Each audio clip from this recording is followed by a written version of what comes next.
The Adventures of Sam Spade, Detective. Brought to you by Wild Root Cream Oil Hair Tonic, the non-alcoholic hair tonic that contains lanolin. Wild Root Cream Oil. Again and again, the choice of men who put good grooming first.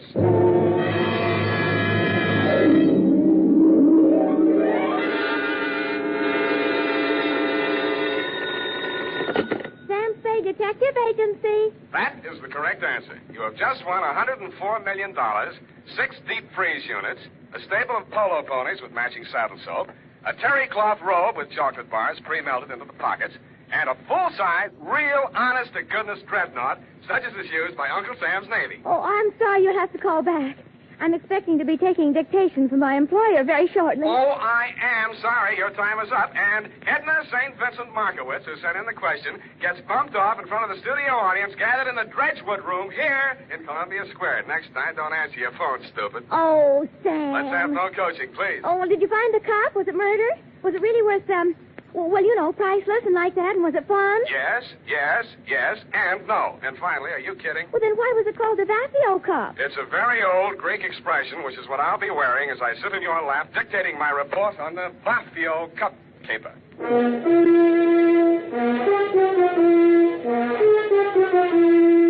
Dashiell Hammett, America's leading detective fiction writer and creator of Sam Spade, the hard-boiled private eye, and William Spear, radio's outstanding producer-director of mystery and crime drama, join their talents to make your hair stand on end with the adventures of Sam Spade.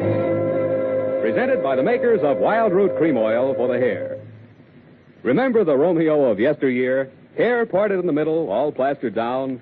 Man, what a difference today. Today, all a guy has to do to impress a gal is use Wild Root Cream Oil Hair Tonic. Wild Root Cream Oil grooms the hair neatly and naturally, relieves dryness, and removes loose dandruff.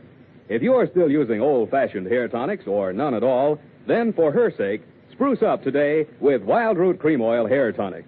In bottles or the handy new tube, it's again and again the choice of men who put good grooming first. And now, with Howard Duff starring as Spade, Wild Root brings to the air the greatest private detective of them all in the adventures of Sam Spade.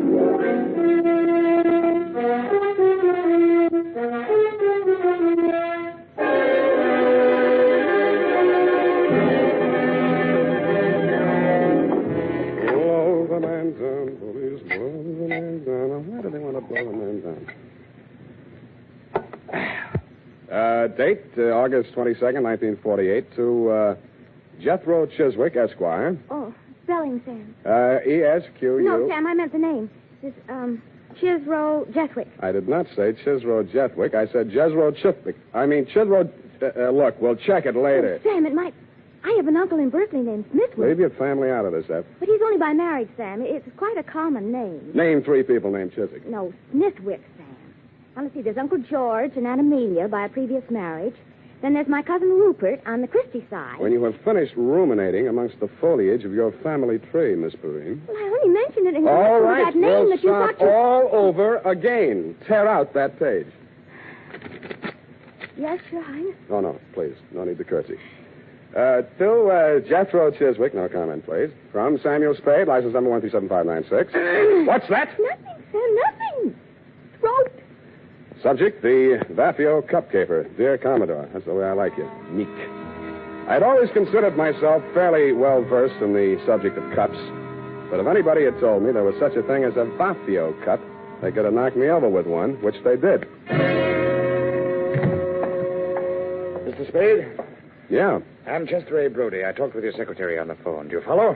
Oh, yes, Mr. Brody. Sit down. Rest your package. Thank you. I prefer to hold it for the time being. My card, sir. Theophilus and Brody, importers and exporters, mm-hmm. Mr. Theophilus is my partner, Dimitri Theophilus. Do you follow? I follow.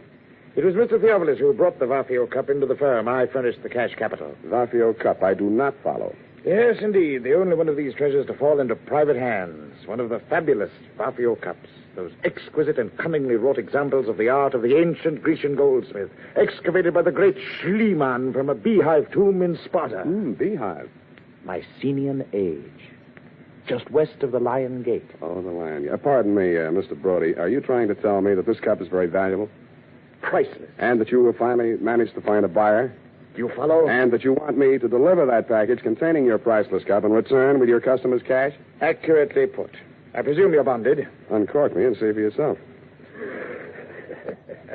You are a droll fellow, to be sure. I had a light breakfast, rolls and coffee. Now, what is this Vaphio cup? I will show it to you. You are about to see a treasure but few eyes have looked upon in our time, Mr. Spade. The Vaphio cup. Handle it carefully. It's fragile.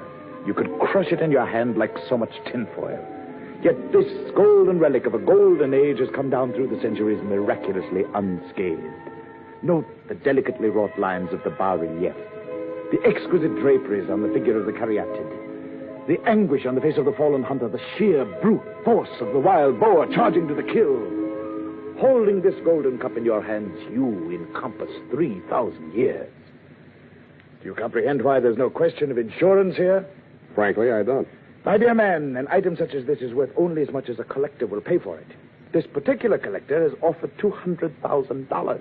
It might never be offered again. You follow? I follow. Very well. Here's your fee, $100. I follow.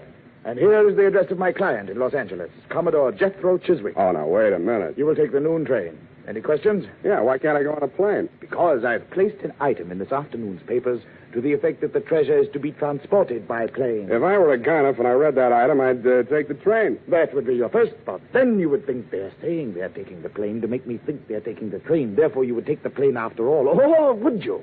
If you were really clever, you might say they're taking the plane to make one think it's the train, so I'll take the plane after all, and therefore... Never mind. By this time, he's decided on the bus. The train is perfectly safe. You follow?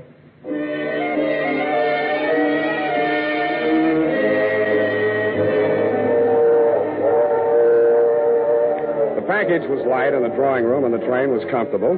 Seemed like an easy way to earn $100. I knew it wouldn't last. Never does. I was prepared for the knock on the door, and I got ready for the inevitable small, dark man who plays the Peter Lorre part, but this one fooled me. He was a tall, thin actor with sandy hair. Okay, Shamus, hand over the package. It won't be no trouble. Sure, there it is on the seat. Take it. Huh? It's okay. You got me covered. I won't make any move. Hey, what are you trying to pull? It's a stick-up, isn't it? Maybe I got the wrong compartment. No, that's it. The cup's in there. Unwrap it and see for yourself. Oh, no, you don't. I ain't picking up no booby traps. Oh, you're yellow, huh? I know that one, too. Don't cut no ice with me. Suit yourself. Game of gin? Hey, you're nuts. I'm getting out of here. Hey, wait a minute, pal. I'll buy you a drink. I don't drink. Lunch? Dinner, go.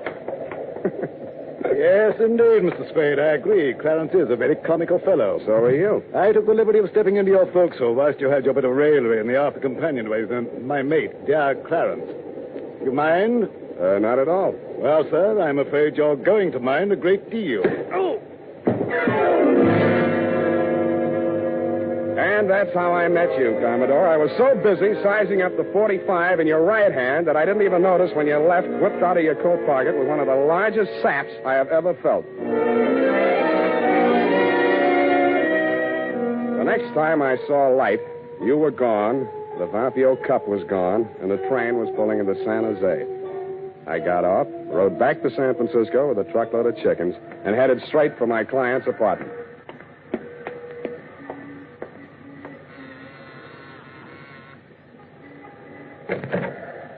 You got here quick. Yeah, Come in. thanks.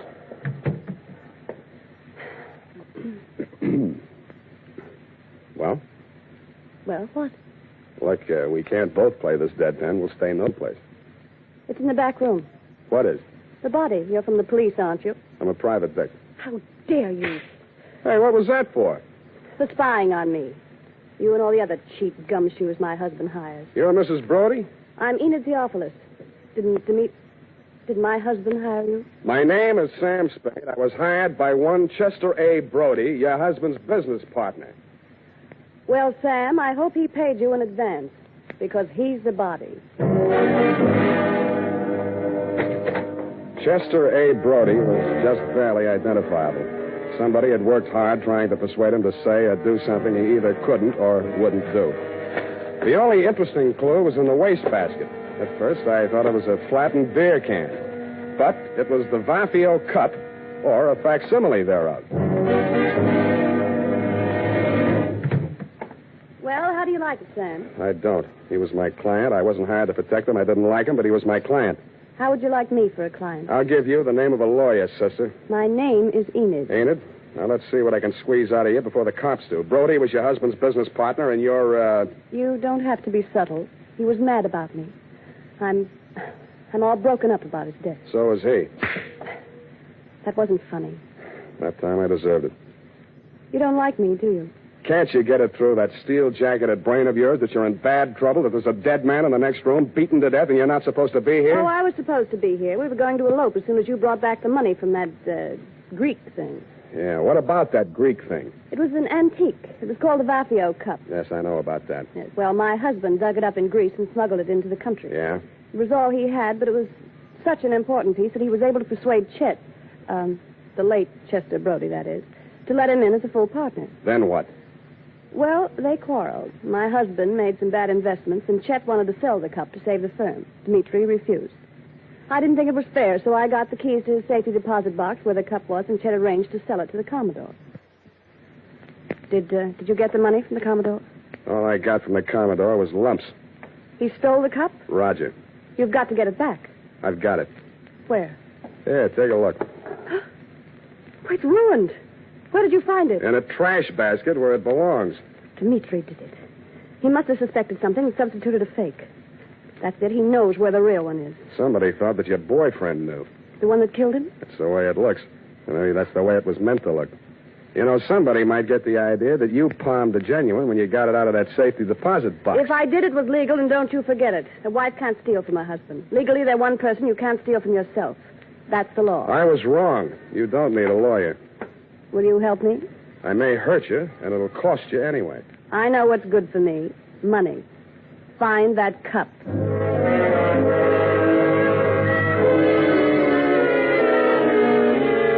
I know what's good for me, too, so I took her $100, advised her to go home, and made for my own humble lodging.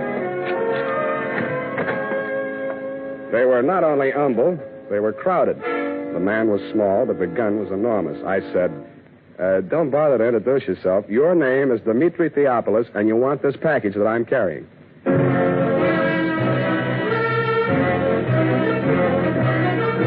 The makers of Wild Root Cream Oil are presenting the weekly Sunday adventure of Dashiell Hammett's famous private detective, Sam Spade.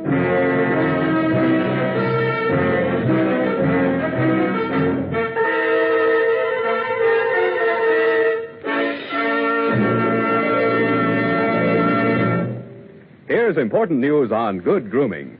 If you want the well-groomed look that helps you get ahead socially and on the job, listen.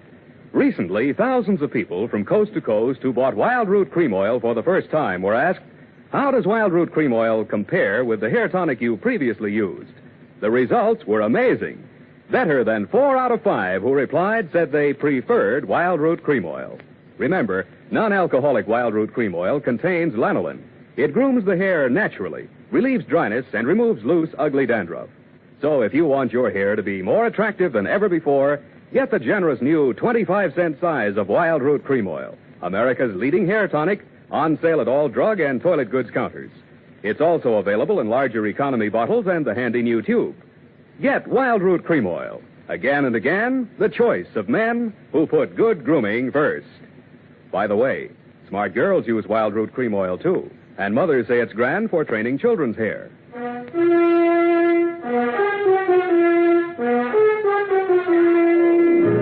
And now, back to the Vaphio Cup Caper. Tonight's adventure with Sam Spade.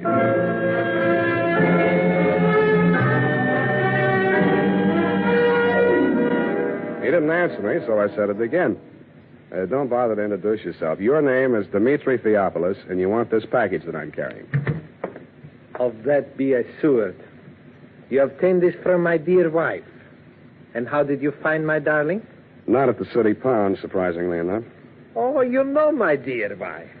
How soon you know my darling so well, more than I, her husband? Is it possible? I don't know, is it? I don't know either. I employ a detective. Not this one. I have need. My poor partner, Mr. Brody. You are interested? If you are interesting about who killed your partner, that's one thing. But if you want somebody to dig out your family secrets, that is nothing. With me, you are, shall we say, no place. But why don't I get the right to know? There'll be no trouble, no scandal, no divorcement suing. Of that be assured. Even poor Chester is dead, so he's what one calls ancient history. While he lived, I knew nothing. I was blind. After he died, I see certain things. Yeah, well, do you see that maybe your wife had a hand in Brody's death? What then? Well, if it so happens that you cannot separate my darling from that, do you follow? Not quite. I'm not an old man, but my dear wife is but 22 and a truly lovely person. Oh, she's all right. Would it not be the part of husbandly wisdom to have, shall I say, a hold over her? If she's guilty, you won't need it. Good. Please, I cannot hold the gun and handle my wallet at the same time. Please. No, thanks. You keep the gun. I'll take the wallet. Oh, you trust me. You will work for me. Yeah, I'll work for anybody. Here, I left your cab fare. Oh, assuredly, you are so very kind. Oh, I'm not so Now kind. the package, yes? No. Then I don't hesitate to suit you. Oh, wait a minute. Yes? This is the fake. You sure you want this? Assuredly, yes. A man has already been killed for it. Your life's a high price to pay for a fake, though fancy, tin cup. You still think that's the price? Brother, I know it. Then you know I will kill you for it. Okay, if it means that much to you, and I guess it does, it's all yours. Okay, thank you. Okay. Please remain where you are. If you follow me, I will surely suit you.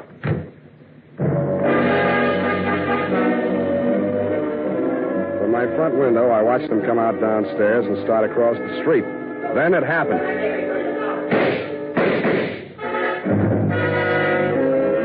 I saw the gun flash as it fired, and Theophilus slumped to the pavement. The package slid away from him into the gutter. I beat it down to him. He'd taken all 3 pellets in the midsection from close range. His pulse flooded once or twice and then stopped. When I went to look for the package, it wasn't there. I called homicide and waited until they took him away.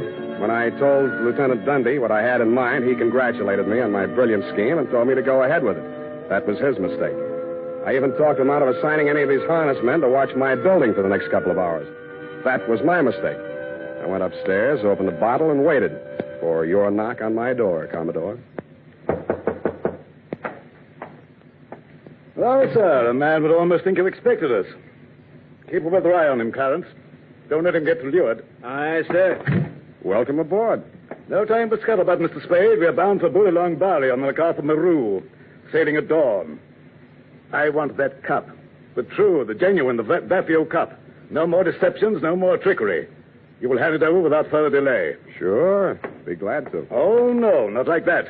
You will tell Clarence where it is stowed, and Clarence will fetch it above deck. Why, you old barnacle. Theophilus never had his mitts on a genuine Vaphio cup. Bilge water, sir. When Theophilus landed in San Francisco, he didn't have a farthing. Now he owes $500,000. If he hadn't got the genuine cup, how could he have borrowed all that money? Because a bunch of morons like you believed he had it. Lost my binnacles, man. You sound as though you believed what you're saying. Look, Commodore, you're interested in high finance. Now, how did Ivor Kruger make his millions? Why, matches. He was the match king, sir. Matches had nothing to do with it, Commodore. He started out with $15 million worth of phony government bonds that he printed himself. Follow? They weren't even good counterfeits, but he was smart enough not to try and cash them. He just kept them in a safety deposit box and borrowed money. Theophilus used his phony Vaphio cup the same way. Lost my binnacles, man. You sound as though you believe what you're saying. Well, there's a familiar ring to it. I do. And I'll tell you why. He knew that was the fake in the package when he held me up for it. He was willing to risk his own life to get it out of circulation. Dash my timbers. Old Theophilus has left us without a shot in the locker. You steered us onto the shoals. We're on our beam ends. Hey, kind of off, Commodore. You're pumping bilge flush. We better haul our wind. Yes, indeed. I'm afraid it's getting rather warm in San Francisco. Bullylong beckons. You won't make it past the potato patch. What? The cops are going to want some answers about a couple of stiffs you left behind in San Francisco. I'm glad you reminded me. Shall I plug him? No, we're taking him with us. Oh, that's what you think. Take it easy, mate. This ain't gonna hurt a bit.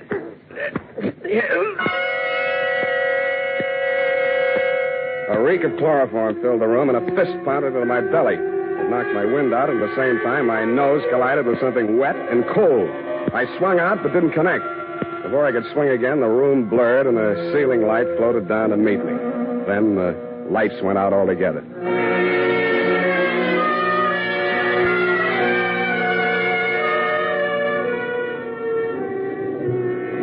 At first, I couldn't figure it. It sounded like what a doctor hears through a stethoscope, or maybe an earthquake, or maybe ship engines, which it turned out to be. When the lights came on again, I was lying on a bunk in a stateroom. I staggered across to the wash basin and splashed water on my face. Hello, you. Enid, as I hardly live and breathe. It could get worse. Yeah, where are we? Oh, not very far out. Not past the Farallon. Good. I'm a stowaway, and they'll put me off with the pilot. Oh, no, you're not. Your passage is paid. Mine? It is, huh? It is. Do you know who you are? Who am I? Chester Brody. Then I'm dead. They'll bury me at sea. Roger. Who are you? I'm your widow. What's the score, widow? Chester and I booked passage on this ship a week ago. It was part of the plan. Chester and the Commodore worked it all out. Yeah, the cup was to have been stolen from me on the train. Yes, but when the Commodore discovered it was a fake, everything fell to pieces. Yeah, he thought Chester was double-crossing him. They forced Chet to talk. He told them Dimitri still had the genuine Vaphio cup and had hired you for the double cross. Maybe he really believed it. Anyway, they killed Dimitri. Yeah, well, there's nothing on them yet. But you're a material witness, sweetheart, to at least one of the killings. That's extraditable. When that dawns on them, they'll scuttle you, too. It's already dawned on them. I'm desperate. Yes, I noticed. For you, you're practically hysterical. We have to face facts. Yeah, well, give me a couple to face right now. Where are the Commodore and Clarence? Up on the bridge. Good. All you have to do is walk straight up to the captain. He'll put him under arrest. Well, that might be a good idea, darling. Only what? Only the Commodore is the captain. That's horrid. Your salty talk had fooled me, Commodore. I never dreamed that you were really an old sea dog, and I do mean dog. But two can play at that game. From my own intimate knowledge of sea story magazines, I realized that all hands would be turned to in the cargo gear, and the crew quarters would be, therefore, empty. In more time than it takes to tell, Enid and I had fitted ourselves out in dungarees, jumpers, and watch caps, and turned to with them.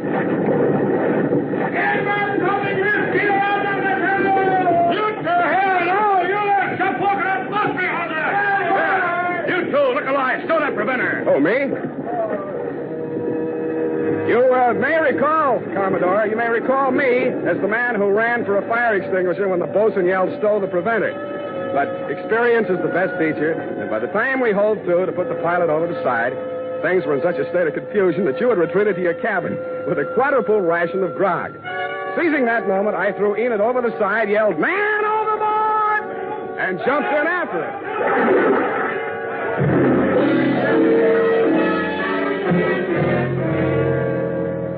Once safely aboard the pilot schooner, we revealed our true identity, and a merry laugh was enjoyed by all. It dropped us at the foot of Market, and we waved warm farewells to our erstwhile rescuers, then to the snug haven of my office in a friendly cup, if you'll pardon the expression, in the grateful warmth of a gas radiator. Unhealthy. Who, me? Gas fumes. Why don't you move into a building with steam heat? I like this building. I've been here for a long time. You don't make much money, do you? You don't have to rub it in. It's a living. You happy? Sure I am. Well, guess it's all right then. You know, sweetheart, there's something missing in you. Oh? What? I don't know. And then how do you know? Forget it. Well, I guess I'll go. Do you mind if I don't see you to the door? Why should I? What?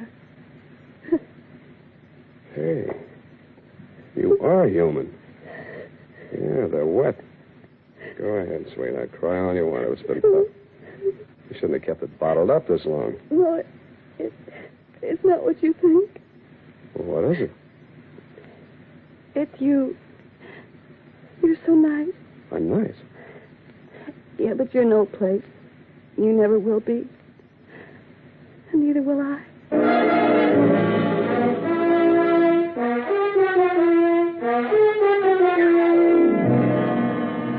And that, Commodore, is the cargo. It was nice seeing you again down at the hall. They tell me you and Clarence are both trying to turn state's evidence. But according to the late bulletins, Clarence was leading by a neck in the stretch. Get it? The DA was afraid the jury might not understand your salty talk. Period. End of sea chanty. Oh, Sam. Yes, what? Oh, Hmm? oh, I just can't. Oh, why can't you? Are you feeling okay, F? Oh, Sam. Hmm? You betrayed your trust. You... Effie, speak to me. What is it? What is it? I betrayed my trust. What? Those criminals were on that boat. Yes? And you jumped overboard. You feel that I was recalcitrant? Is that it? That my actions were not true blue, clear cut? Is that it? Oh, I'll just go type this up, and I'm sure you can explain. I hope you can. I hope. Sour racket.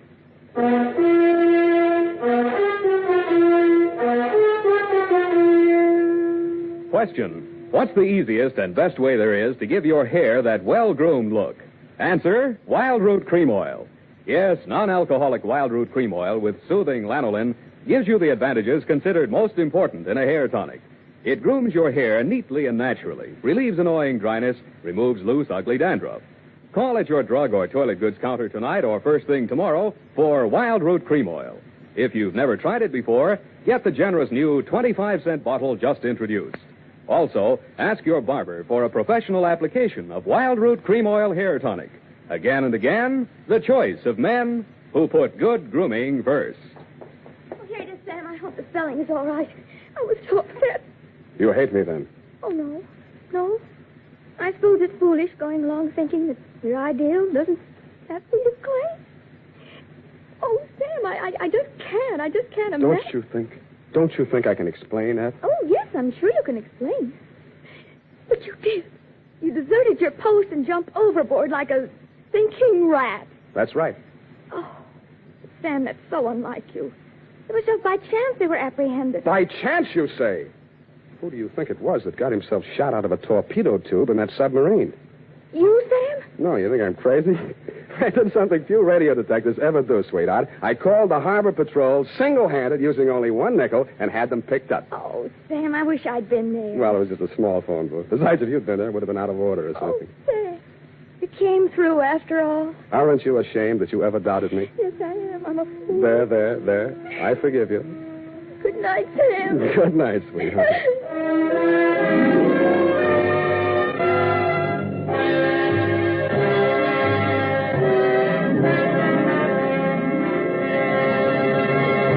The Adventures of Sam Spade, Dashiell Hammett's famous private detective, are produced and directed by William Spear. Sam Spade is played by Howard Duff. Lorene Tuttle is Effie. The Adventures of Sam Spade are written for radio by Bob Tallman and Gil Dowd. Musical direction is by Lud Gluskin with score composed by Renee Garrigan. Join us again next Sunday when author Dashiell Hammett and producer William Spear join forces for another adventure with Sam Spade. Brought to you by Wild Root Cream Oil. Again and again, the choice of men who put good grooming first. This is Dick Joy reminding you to get Wild Root Cream Oil, Charlie. It keeps your hair in trim.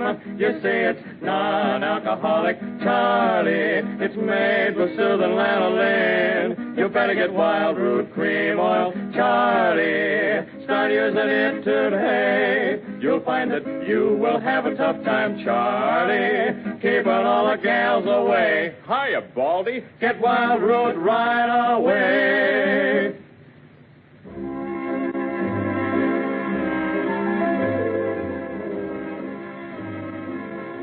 This is CBS, the Columbia Broadcasting System.